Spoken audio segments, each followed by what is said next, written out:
Жалпы қазіргі таңда бізде Түркістан облыстық көршілес орналасқан республикалармен, Өзбекстан, осы мынау Түркия республикасынан әуе жолдарымен қатынайтын кейбір азаматтарымыз діни кітаптарды заңсыз алып өту, тасымалдау фактілерін бірнеше рет біз кездестірдік.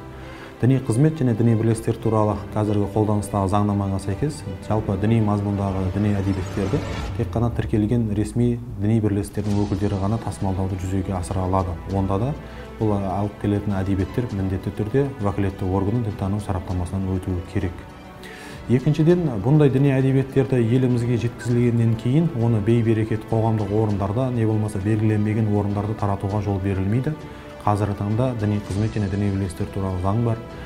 Сол заңға сәйкес жергілікті атқарушы органдар дін істері басқармаларынан рұқсат берілген арнайы стационарларында ғана таратуға, сатуға, жалпы қоғамның игілігіне пайдалануға арнайы діни бірлестіктердің ғимараттарында жол беріледі.